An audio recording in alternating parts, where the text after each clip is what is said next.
भवबीजाङ्कुरजननः रागाद्याक्षयमुपगता यस्य ब्रह्मा वा विष्णुर्वा हरो जिनो वा नमस्तस्मै।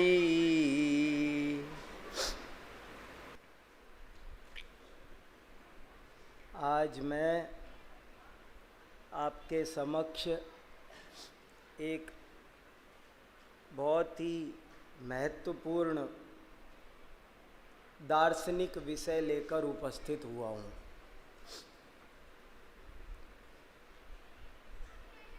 हम सब जैन दर्शन के विद्यार्थी हैं।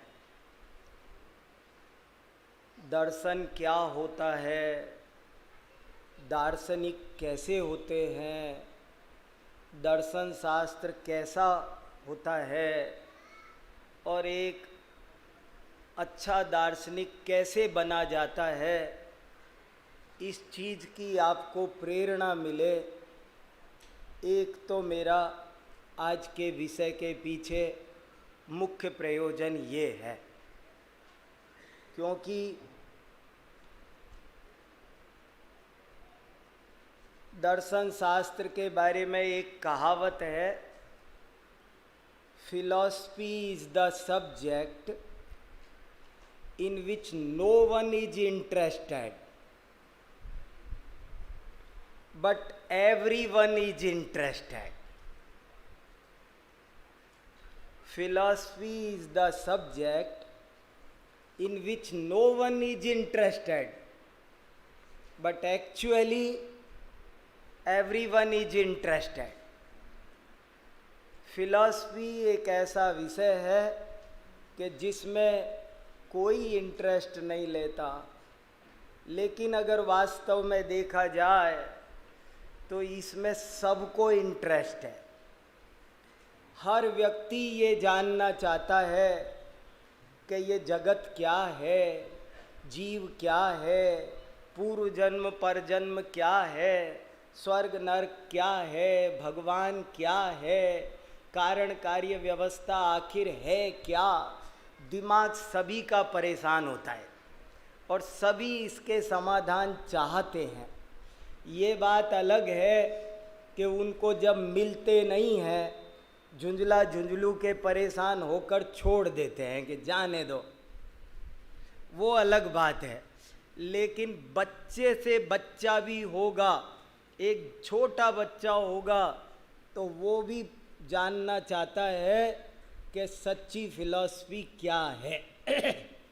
इसलिए मुझे ये सेंटेंस बहुत अच्छा लगता है कि philosophy is the subject in which no one is interested but everyone is interested.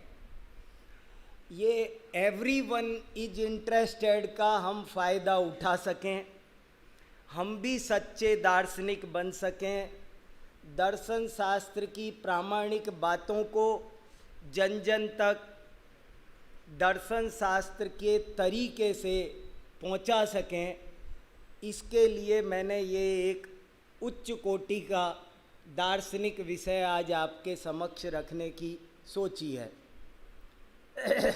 और इस विषय का आधार है पंचाध्यायी। पंचाध्यायी पंडित राजमल जी की रचना है, जो उन्होंने 16वीं शताब्दी में लिखी थी। और वे एक ऐसे गृहस्थ विद्वान थे कि जिनकी लेखनी बड़ी अद्भुत थी, और संस्कृत में भी जिन्होंने धुरंधर काव्य रचना की, लाटी संहिता, जम्बू स्वामी चरितम के अलावा ये पंचाध्यायी उनका एक अमर ग्रंथ, अपूर्ण होकर भी जो अमर ग्रंथ है। जैसे पंडित टोडरमल जी का मोक्ष मार्ग प्रकाशक एक बहुत बड़ी परिकल्पना को लेकर प्रारंभ हुआ, पर बीच में ही अनब्र वज्रपात हो गया। ऐसे ही ये पंचाध्यायी भी एक बहुत बड़ी परिकल्पना को लेकर प्रारंभ हुआ। 5 अध्याय इसमें होने थे, लेकिन दूसरा अध्याय शुरू ही हुआ था कि जाने क्या हुआ, पता ही नहीं है, और ये ग्रंथ अधूरा रह गया। काश इसके 5 अध्याय हमारे सामने होते। तो दूसरा मेरा प्रयोजन ये है कि हमको आपको ये भी प्रेरणा मिले कि गृहस्थ विद्वान भी कितने उच्च कोटि के विद्वान होते हैं। आपको ये भी इससे सीखने की प्रेरणा मिलेगी। गृहस्थ विद्वानों में भी ऐसे ऐसे धुरंधर आचार्य कल्प हुए हैं कि जिनकी आज तक कीर्ति अमर है, और हम सब के लिए वे बहुत बड़े प्रेरणा स्रोत बन सकते हैं। महाकवि धनंजय, जिनका नाम अकलंक और पूज्यपाद के साथ लिया जाता हो, सेठ धनंजय, क्या उनमें विद्वत्ता होगी कि अकलंक और पूज्यपाद के बराबर के बगल में उनको बिठाया जा रहा हो। प्रमाणमकलंकस्य पूज्यपादस्य लक्षणम धनंजय कवेर काव्यम रत्नत्रयमपश्चिमम। ऐसे रत्नत्रय में अकलंक और पूज्यपाद के बाद यदि किसी का नाम आता है तो वो एक गृहस्थ विद्वान है, धनंजय कवि। धनंजय कवि का काव्य पूरे संस्कृत वाङ्मय में अपना अनूठा है। आचार्य कल्प पंडित टोडरमल जी, आसाधर जी, जिन्होंने लगभग 40 रचनाएं, 20 रचनाएं लगभग संस्कृत में, और भी बहुत सारे हैं, मैं उस विषय में नहीं जाता। पर 2 मुख्य उद्देश्यों को लेकर ये विषय आपके सामने रख रहा हूँ। देखिए, थोड़ी देर में कुछ खास बातें आपके सामने हो जाएं। दर्शन शास्त्र के मुख्य मुद्दे 5-6 हैं। फिलॉसफी 5-6 मुद्दों को लेकर चलती है। एक मुद्दा है तत्व मीमांसा, दूसरा मुद्दा है जगत मीमांसा, तीसरा मुद्दा है ईश्वर मीमांसा, चौथा मुद्दा है प्रमाण मीमांसा, 5वां मुद्दा है ज्ञान मीमांसा। ये 5 मुद्दों को लेकर के दार्शनिक बड़े गहरे मंथन चिंतन करते आए हैं। इंडियन फिलॉसफर्स भी और वेस्टर्न फिलॉसफर्स भी सब इसमें लगे हुए हैं, और बहुत गहरी रस्सा कसी हुई है। बड़े लंबे चौड़े तर्क वितर्क हुए हैं, और शास्त्र हजारों पेज रंगे गए हैं। मैं उसमें से एक विषय आपके सामने ले रहा हूँ, उसका नाम है तत्व मीमांसा, बल्कि दूसरे शब्दों में कहो तो सत मीमांसा। इसे सत्ता मीमांसा कहते हैं। सत्य के बारे में दार्शनिकों ने बहुत सोचा। इसको अंग्रेजी में ऑन्टोलॉजी कहते हैं, ऑन्टोलॉजी। ऑन्टोलॉजी पर मेरा टॉपिक आज का है, ऑन्टोलॉजी, सत्ता मीमांसा। क्या है ये सत्ता मीमांसा? सत्य क्या है भी या नहीं, है तो कैसा है? इस पर देश भर के, दुनिया भर के भारतीय पाश्चात्य दार्शनिकों में बहुत ही गहरी विवेचना हुई है, और हम ये नहीं कह सकते कि वह सारी विवेचना कोई जानबूझकर पक्षपातपूर्ण रही होगी, या जानबूझकर दार्शनिक, सच्चा दार्शनिक जानबूझकर कभी भी पक्षपात में नहीं पड़ता। पड़ जाए तो वो दार्शनिक नहीं। तर्क से चलता है, और सामने तर्क अगर मजबूत आ जाए तो वो तुरंत स्वीकार करता है। दार्शनिक अगर भय और आशा से चल जाए तो वो दार्शनिक नहीं।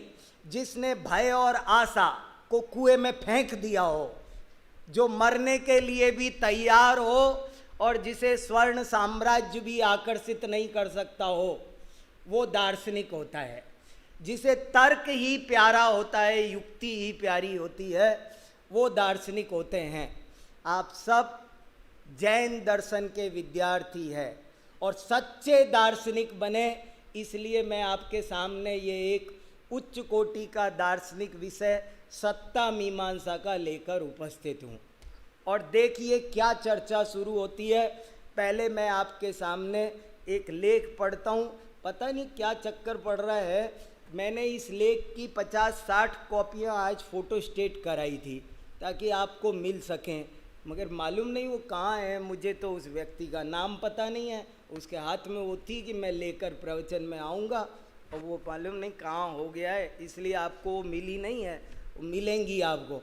ये तो अच्छा हुआ कि मैंने उसमें से एक कॉपी मैंने थोड़ी सी बुद्धिमानी का काम तो कर ही लिया। आप भी ध्यान रखा करो, आज एक शिक्षा मिली। चलो देखो, तो देखो क्या इसमें लेख पंचाध्यायी का 8वें नंबर का श्लोक है, आपको पढ़कर सुनाता हूँ। तत्वं सल्लाक्षणिकं सन्मात्रं वा यतः स्वतः सिद्धं तस्मादनादिनिधनं स्वसहायं निर्विकल्पं च। सत कैसा होता है, सत का क्या स्वरूप है, वो बता रहे हैं। पूरी सत्ता मीमांसा एक ही श्लोक में आ गई, समझ लो। इस एक श्लोक को बहुत अगर सावधानी से समझ लें तो बहुत सारी बात इसमें से निकल के आ गई। वो कहते तत्व में 5 क्वालिटी है, इसमें 5 बातें गिनाई गई। पहला, तत्वम सल्लाक्षणिकम, तत्व सत है, पहली विशेषता। और इसमें जो कहा गया है वो तो इम्पोर्टेंट है ही, जो नहीं कहा गया है वो और भी इम्पोर्टेंट है। हमें उसमें से वो भी पढ़ना है जो नहीं कहा गया है। तत्व सतरूप है, अर्थात असत रूप नहीं है, भ्रम रूप नहीं है, अभाव रूप नहीं है, उच्छेद रूप नहीं है, शून्य रूप नहीं है।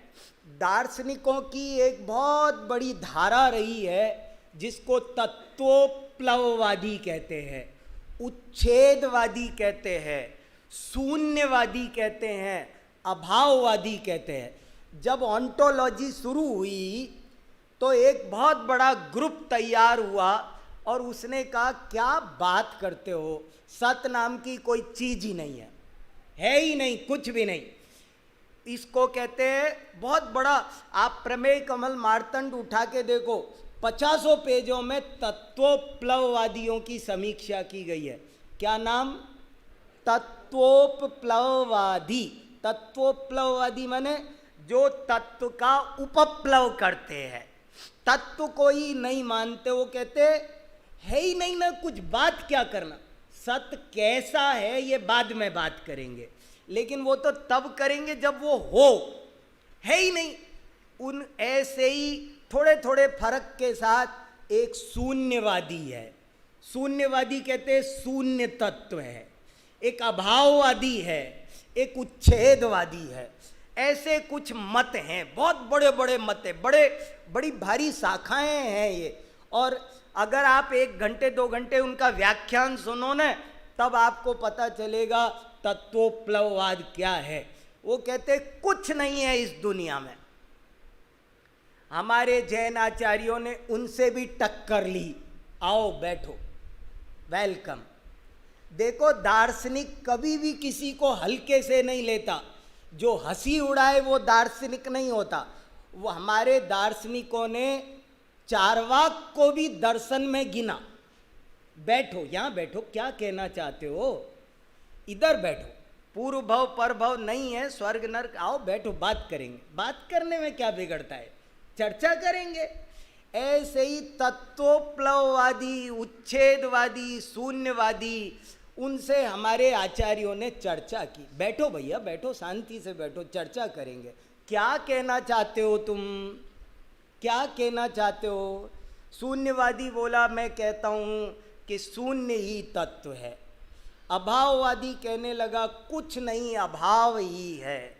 तत्वोपलववादी कहने, मैं इन सबको एक साथ निपटाना चाहता हूँ समय कम होने से, क्योंकि मेरे पास और बहुत सारे टॉपिक है।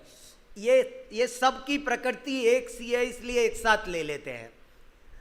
चारों पांचों एक साथ इकट्ठे हुए और उनसे बात हुई, तो उनसे कहा, अच्छा भैया, तत्व का उपप्लव कर रहे हो, क्या कह रहे हो? तत्व भ्रम रूप है। जैसे वो कहते हैं ना, एकमेव अद्वितीयम ब्रह्म नेह नानास्ति कश्चन, कि एक ब्रह्म ही है, बाकी सब माया है, ब्रह्म है।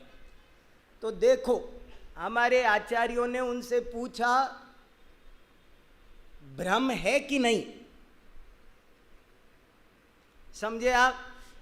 उनसे पूछा, उन्होंने कहा कोई तत्व नहीं है, कोई तत्व नहीं है। भ्रम है कि नहीं? भ्रम भ्रम भ्रम भ्रम है कि नहीं?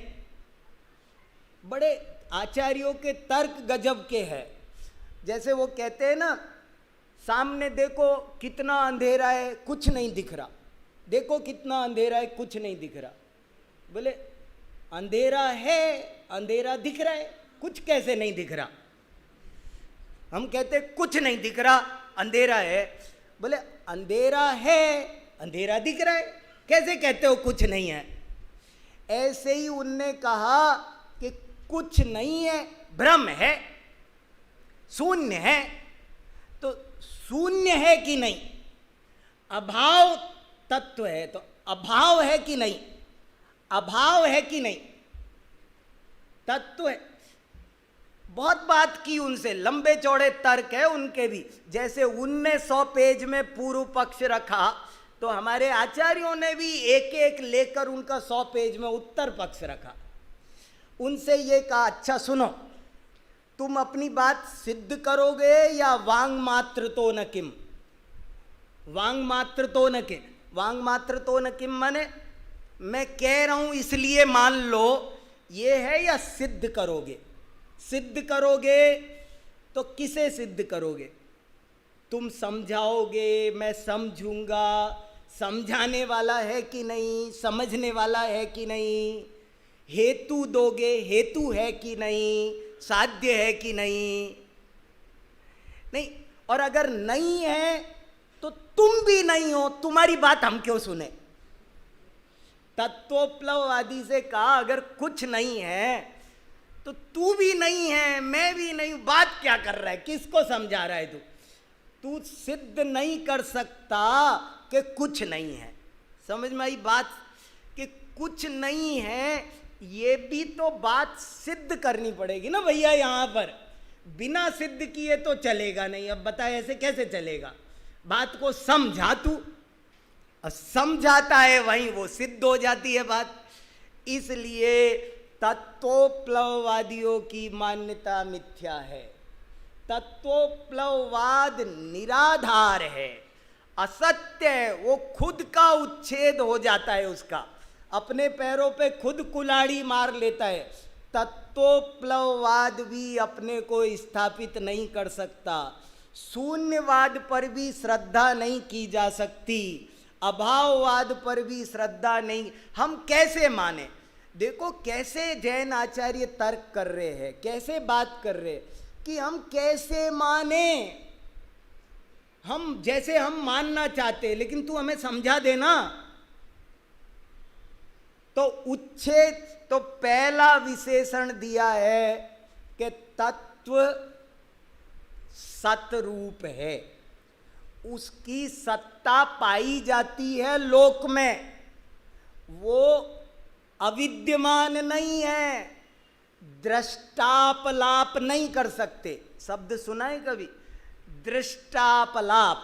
दृष्टापलाप माने जो दिखाई दे रहा है सामने, उसका क्या किया जाए? कितनी अच्छी कारिका। एक और भी जगह की मैंने कुछ रेफरेंस साथ में ले लिए ना। एक कार्तिकेय अनुप्रेक्षा में एक गाथा आई, अच्छी पिछ माणो जीवा जीवादि बहुवियम अत्थम जो भण दिनत्थि किंचिवी सो झुट्टाणम महाझुट्टो। जो जीवा जीवादि अनेक पदार्थों को आँखों से देखते हुए भी ये कहता है कि कुछ नहीं है, वो झूठों में झूठा महाझूठा। अच्छी पिछ माणो जीवा जीवादि बहुवियम अत्थम जो भण दिनत्थि किंचिवी सो झुट्टाणम महाझुट्टो। आपको फेस करना पड़ेगा तत्वोपलववादी, उच्छेदवादी जब आपके सामने खड़ा होगा तब आपको तैयार होके जाना है, अपना सरसंधान करके अच्छे से। ये चीज़ पढ़नी है, अच्छे से समझना है। मैं बहुत डिटेल नहीं कर सकता, 5 विशेषण है मेरे पास में और 8:15 बजते आए। पहला विशेषण क्या है? तत्व सतरूप है। कितना गजब का विशेषण है, वो भ्रम रूप नहीं है। और अभी एक और बात इसमें बारीक है, एक अवक्तव्यवादी और होते हैं मित्रों, समझ में आया? ये अलग है, ये सब अलग अलग है, आपको इनका मतलब समझ। जो तत्वोपलववादी है वो शून्यवादी नहीं है, वो अलग है। जो शून्यवादी है वो अवक्तव्यवादी नहीं है। अवक्तव्यवादी क्या कहता है? वो कहता है तत्व सर्वथा अवक्तव्य है। समझ में आया? तत्वोपलववादी क्या कहता था कि तत्व है ही नहीं। शून्यवादी क्या कहता था कि तत्व शून्य रूप है। अभाववादी कहता था कि तत्व अभाव रूप है। वो आप्त मीमांसा में जो सर्वथा अभाव, अभाव एकांतवादी आते हैं वो है। और ये अवक्तव्यवादी क्या है? ये नहीं कह रहा कि तत्व कुछ नहीं है, ये नहीं कह रहा कि शून्य है, ये नहीं कह रहा कि अभाव रूप है, ये कह रहा है कि तत्व अवक्तव्य है, सर्वथा अवक्तव्य है। उस पर बात नहीं की जा सकती, वो उसको बोल ही नहीं सकते, कह ही नहीं सकते। हम आचार्यों ने उन्हें भी बिठाया, बैठिए प्लीज, बैठिए, बैठो बैठो, शांति से बैठो, पानी पियो, ठंडा पानी पियो, शांति से चर्चा करेंगे, इस पर भी विचार करेंगे। उसमें क्या है? अज्ञानियों का सूत्र होता है कि मेरा सो खरा, और दार्शनिकों का सूत्र होता है खरा सो मेरा। इसमें क्या है? अगर मैं हार भी गया तो मेरी हार नहीं है, वो असत्य की हार है। जीत तो सत्य की चाहिए, मैं और तुम क्या होते हैं? इसलिए चर्चा शुरू हुई अवक्तव्यवादियों से, और अवक्तव्यवादियों से आचार्यों ने बात की, भैया तत्व सर्वथा अवक्तव्य है, तो फिर अवक्तव्य शब्द से भी वक्तव्य नहीं होना चाहिए। फिर तू ये क्यों कह रहा है कि वो अवक्तव्य है? बोल दिया ना तूने, तत्व अवक्तव्य है, तो अगर अवक्तव्य है तो तू अवक्तव्य है ये कह रहा है ना तू अवक्तव्य से ही कह दिया ना। जैसे अपन कभी कोई डॉक्टर के पास जाए, डॉक्टर साहब मेरे पेट में आज बहुत तेज दर्द, कैसा? बस मैं कुछ कह नहीं सकता, सिर में बहुत तेज दर्द है, बस मैं कुछ कह नहीं सकता। कह तो दिया, और क्या कहना है? डॉक्टर साहब मेरे सिर में आज बहुत तेज दर्द हो रहा है, दवाई देना जरा। कैसा हो रहा है भैया? बस मैं कुछ कह नहीं सकता। डॉक्टर साहब कह दिया कि नहीं कह दिया? सब समझ गया कि नहीं डॉक्टर कैसा दर्द हो रहा है? तो अवक्तव्य शब्द से ही वक्तव्य बना दिया ना। सर्वथा अवक्तव्य कैसे बचा? बहुत ही गजब का ये पक्ष है। स्यादवाद नहीं होता तो हम चीज़ों को कैसे समझ पाते। और यही जैनाचार्यों का बहुत बड़ा निष्कर्ष है जो वो निकाल कर लाए कि जब तक स्यादवाद की शरण में नहीं जाएंगे तब तक समाधान नहीं होगा। तो ऐसे सारे मत तत्व का स्वरूप कहकर, यहाँ 5 विशेषण कहकर अवक्तव्यवादियों का भी निराकरण कर दिया कि जो तुम कहते हो कि सर्वथा अवक्तव्य है, तो यदि सर्वथा अवक्तव्य होता तो ऐसे क्यों कहा जाता 5 विशेषणों से। तो पहला विशेषण है कि तत्व सतरूप है। दूसरा विशेषण तत्वं सल्लाक्षणिकं सन्मात्रं वा यतः स्वतः सिद्धम। दूसरा विशेषण सुनो ध्यान से। सत कैसा है? तो कहते सत की ये विशेषता है कि वो स्वतः सिद्ध है। इस पर भी गहराई से सोचो आप। स्वतः सिद्ध है। अगर वो स्वतः सिद्ध ना माना जाए तो क्या होगा? क्या दिक्कतें आएंगी? कि यदि वो स्वतः सिद्ध नहीं होगा तो परतः सिद्ध होगा। फिर यही तो है, उल्टा होगा ना। फिर स्वतः सिद्ध नहीं होगा तो परतः सिद्ध होगा, और परतः सिद्ध होगा तो क्या होगा? किस पर से होगा वो बताना पड़ेगा आपको। और वो पर किससे होगा? एक इस सत्य को किसने किया? ये स्वतः सिद्ध ना माने हम इसको हम परतः सिद्ध मानते हैं। तो किस पर से, किसने किया इसे? फिर जिसने किया उसे किसने किया? फिर उसे किसने किया? तो एक अनवस्था नाम का महान दोष उत्पन्न होगा। इसलिए वस्तु को जो सत है उसको स्वतः सिद्ध मानना पड़ेगा। अन्यतः सिद्ध परतः सिद्ध माना ही नहीं जा सकता, पॉसिबल ही नहीं है। बोले हम ईश्वर सिद्ध मानेंगे, है ये बहुत बड़ी आपको ये छोटी छोटी बातें लग रही होगी, मैं मिनटों मिनटों में कह रहा हूं ये, लेकिन एक एक पॉइंट पर हजारों पेज लिखे हैं। बहुत लंबी चौड़ी बहस है कि ये परते में क्या क्या आ गया। बोले वो किससे? अगर सत स्वतः सिद्ध नहीं है, जो है बड़ी बारीक फिलॉसफी है, जो है सो है, जो नहीं है सो नहीं है, जो एक है उसका दो नहीं हो सकता, जो दो है उसका एक नहीं हो सकता। बड़ी बारीक पे बहुत बड़ा साइंस है इसमें, गहरा, बुद्धि को धारदार बनाने वाला है ये, तीक्ष्ण। अगर वस्तु परतः सिद्ध हो तो, अगर परतः सिद्ध हो तो हमारी जान तो दूसरे की मुट्ठी में। अगर उसे बनाया दूसरे ने तो वो तो उसकी हाथ की कठपुतली हो गया, वो तो खत्म भी उसे करेगा, वो तो बनाएगा भी उसे। अगर वस्तु स्वतः सिद्ध ना हो, वस्तु परतः सिद्ध हो, तो वस्तु पराधीन हो जाए। कितने तर्क आ रहे हैं? अगर वस्तु परतः सिद्ध हो तो अनवस्था दोष उत्पन्न हो, जो कहीं जाकर नहीं रुकेगा। कोई तो बंदा ऐसा निकलेगा आखिर में जो स्वतः सिद्ध होगा, और जब उसे मानना है तो यहीं से क्यों नहीं मान रहे? क्या चक्कर पड़ रहा है? इसलिए वो स्वतः सिद्ध है। और स्वतः सिद्ध, अगर परतः सिद्ध मानो तो वो पराधीन सिद्ध होती है वस्तु, स्वाधीन सिद्ध नहीं होती। उसका परिणमन पूरा का पूरा दूसरे के हाथ में जाता है।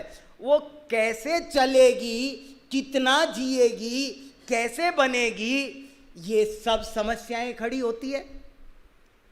और भी बहुत सारी समस्याएं पैदा होती है। अगर वस्तु परतः सिद्ध हो, स्वतः सिद्ध ना हो, तो मिट्टी के बिना ही घड़ा हो जाए। समझ में आ रहा है? तर्क समझ में आ रहा है आपको? सारे तर्क ठोस तर्क है एक एक, और आपको इन तर्क पर तर्क करना चाहिए। तर्क वितर्क, वादे वादे जायते तत्वबोध, वादे वादे जायते तत्वबोध। बहुत विचार करो, तर्क करो, आपस में करो। क्या कहा? यदि वस्तु परतः सिद्ध हो तो पराधीन हो, और पराधीन हो तो कितनी पराधीन हो? अगर वस्तु को कोई पर बनाता हो तो फिर तो कोई कुछ भी बनाए, फिर तो जगत की व्यवस्था भी नहीं बनेगी। हमारे आचार्यों ने ईश्वर कर्तृत्व में बहुत तर्क दिए हैं, और उनमें एक तर्क ये भी है कि यदि ईश्वर बनाता हो तो वो ये गेहूं चने क्यों बनाता है? डायरेक्ट रोटी लटका दे पेड़ पे, एक पे सब्जी लटका दे, हम तोड़ के खा ले। ये क्या मामला है? एक तर्क है, ये भी है। नहीं, उसी ने बनाया तो हम गेहूं का बीज बोए, चना निकल आए ना, मक्का निकल आए। मिट्टी की क्या जरूरत है घड़ा बनने के लिए? हार बनने के लिए, अंगूठी बनने के लिए सोने की क्या जरूरत है? उपादान निमित्त की व्यवस्था की क्या जरूरत है? जब वस्तु परतः सिद्ध है, देख रहे हैं आप, आपको ये ऐसे चिंतन करना है। और मैं आपको ये सब बातें इसलिए भी बता रहा हूं, ये विषय कोरा दार्शनिक नहीं है।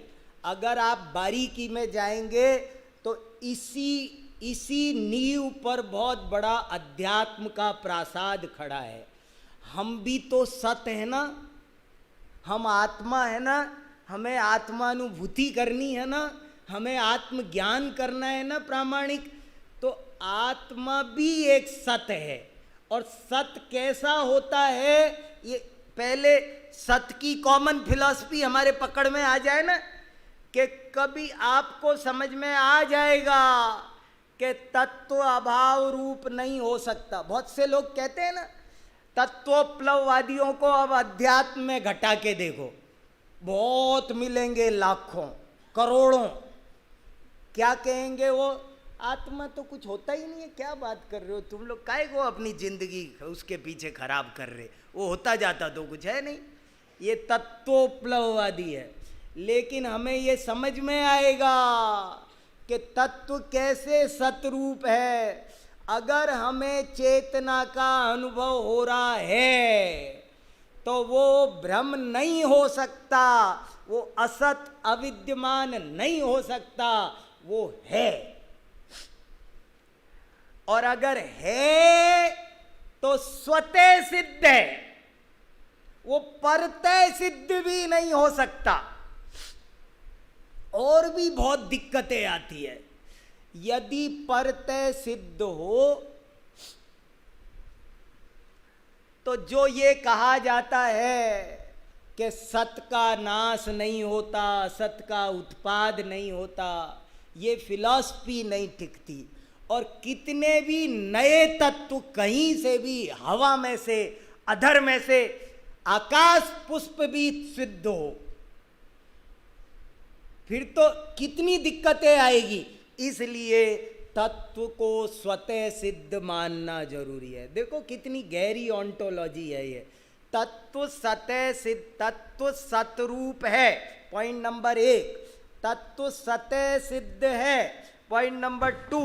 इसमें बहुत सारे, इस लेख में मैंने तर्क दे रखे हैं बहुत सारे, और ये लेख हो न हो आपको मिलेगा आगे पीछे, फोटोकॉपी हुई है तो मिलेगा जरूर।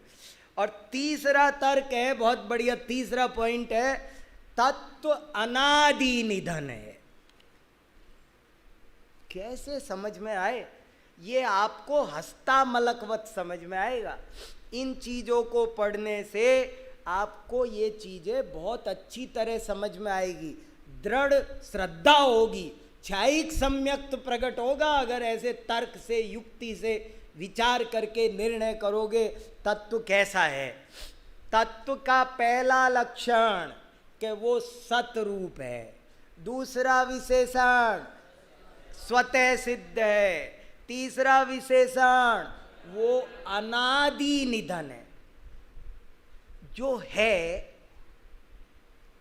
वो है ना, है वो है, नहीं है वो नहीं है। जो है उसका नाश नहीं हो सकता, पर्याय बदल सकती है मगर वस्तु का नाश नहीं हो सकता, कभी नहीं हो सकता, कथमपि नहीं हो सकता। वस्तु है तो अनादि ही होगी, वस्तु है तो अनिधन ही होगी। Nothing can be created not destroyed, it's forms only change. केवल इस, ये तो साइंटिस्ट पकड़ लिए मोटी बात कि कोई चीज ऐसी नहीं हो सकती कि जो आप नहीं बना सको। इतने बड़े बड़े साइंटिस्ट, इतने बड़े बड़े साइंस के उपकरण और इतनी बड़ी एक परमाणु नया नहीं पैदा कर पा रहे वो, एक हवा की बूंद पैदा नहीं कर पा रहे, और सब कह रहे हैं चिल्ला के नया कुछ नहीं हो सकता। और जो है वो उनकी पूरी ताकत लगा के वो खत्म नहीं कर पा रहे एक परमाणु को। एक हथेली पे रखा परमाणु चैलेंज कर रहा है सारे वैज्ञानिकों को, लाओ तुम्हारे पास कितने बम हैं, मुझे नष्ट करके बताओ। एक वस्तु जब वो नष्ट नहीं हो सकती, मैं कैसे नष्ट। आपको विश्वास होगा मैं सत हूं, मैं स्वतः सिद्ध हूं और मैं अनादि निधन हूं। जच्ची कुछ बात।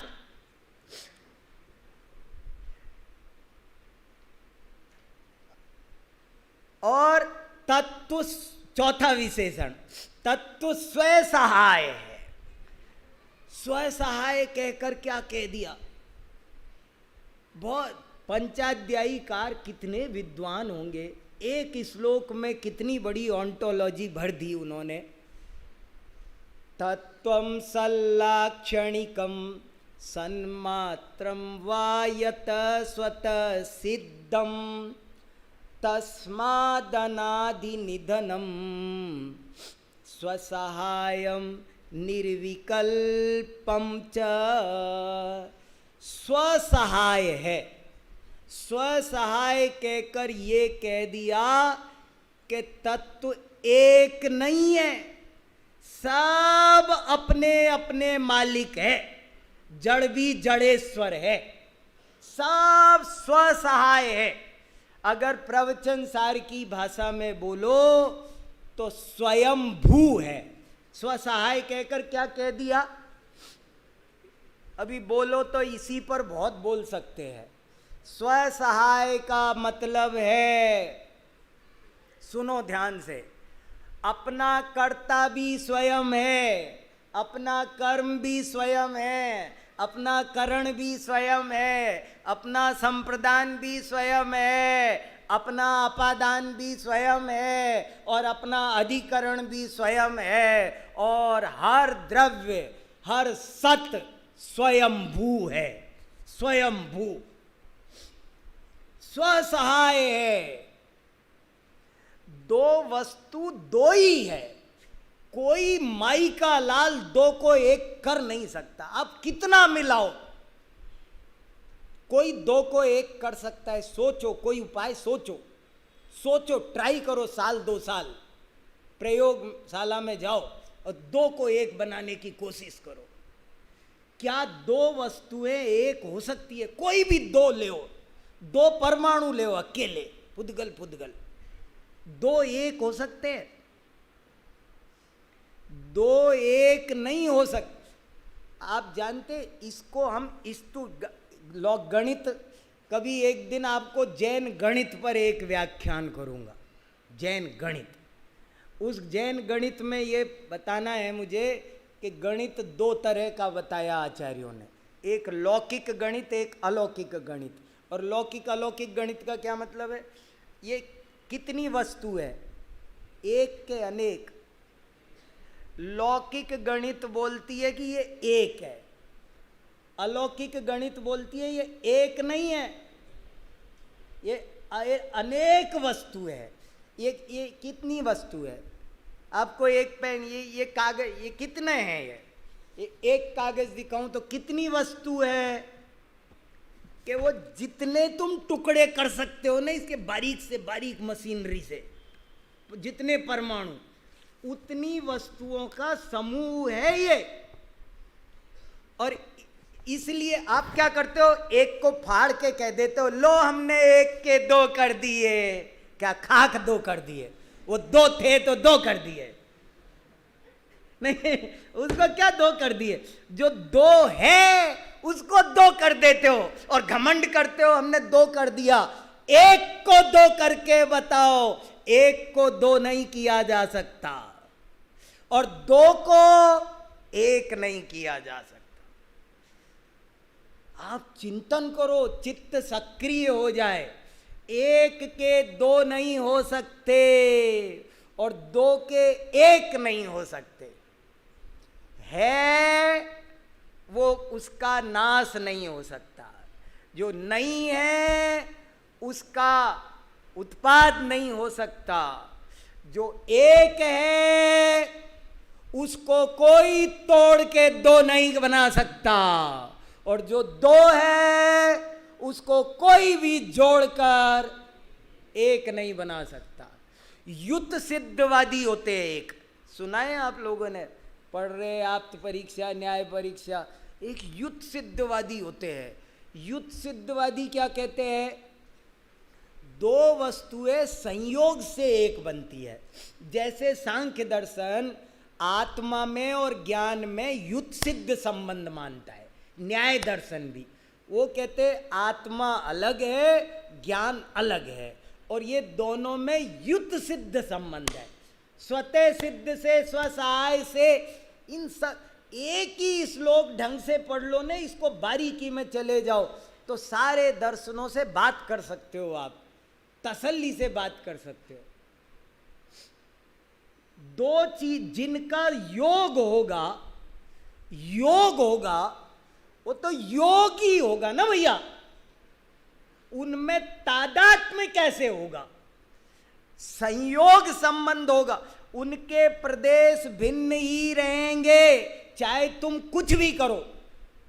क्या पंचास्तिकाय में एक गाथा लिखी है, अण्णोन्नम पविसंता दिनता उग्गास मर्ण मर्णस्य मेलंता वियनिच्चम सग सब भावम न विजहंती। एक गिलास ठंडाई बनाओ और उस ठंडाई में मीठा भी डालते, चीनी भी डालते, नमक भी डालते, काली मिर्च भी डालते, केसर भी डालते, दूध भी डालते, पानी भी डालते, खसखस भी डालते, खरबूजे का बीज भी डालते, क्या क्या डाल, बादाम भी डालते, सब डाल और खूब घिसते हैं, जोर से घोटते और खूब घोट घाट के पानी में घोलते और ऐसे मिलाते हैं। मिल गया? तुमने तो एड़ी से चोटी तक का जोर लगा लिया था बाबूजी। मिल गए? अभी भी हर तत्व अलग अलग है, स्वतः सिद्ध है, स्वसहाय है, पृथक पृथक है, मिले नहीं है। चीख चीख कर चिल्ला रहे हैं। चीनी कह रही है कि सुनो सुनो सुनो, मैं तो ये रही। नमक कह रहा है मैं तुझसे अलग ये रहा। काली मिर्च कह रही है मैं इधर हूं।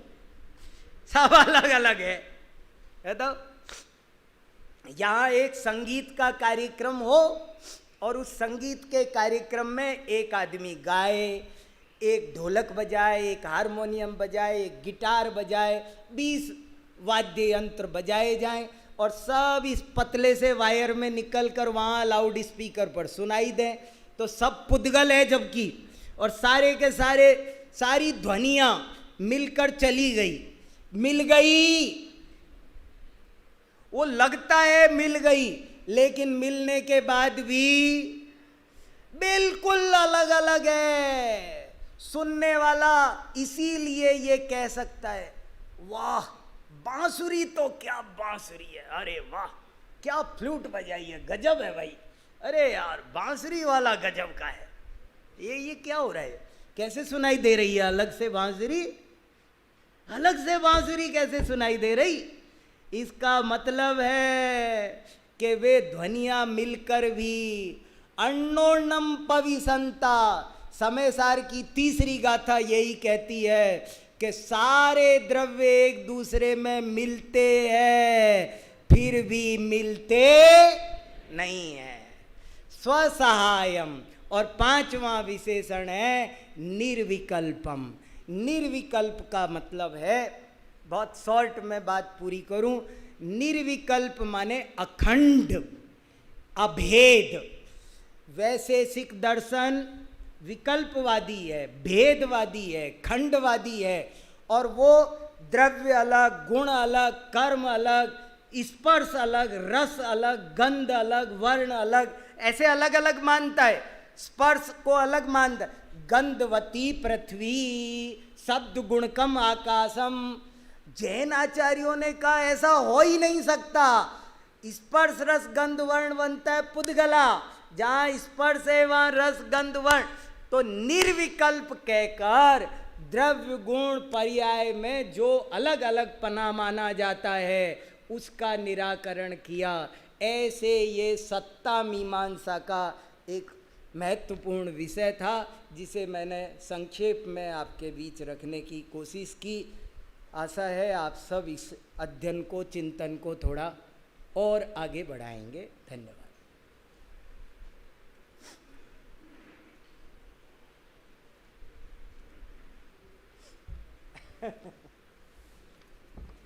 हेलो, अभी हम सभी ने इस महाविद्यालय के दार्शनिक विद्वान डॉक्टर वीर सागर जी भाई साहब का दर्शन शास्त्र विषय पर बहुत ही मार्मिक प्रवचन सुना, और अब यहाँ पर बाल ब्रह्मचारी पंडित स्वत प्रकाश जी भाई साहब का प्रवचन प्रारंभ होगा। जो भी विद्यार्थी पीछे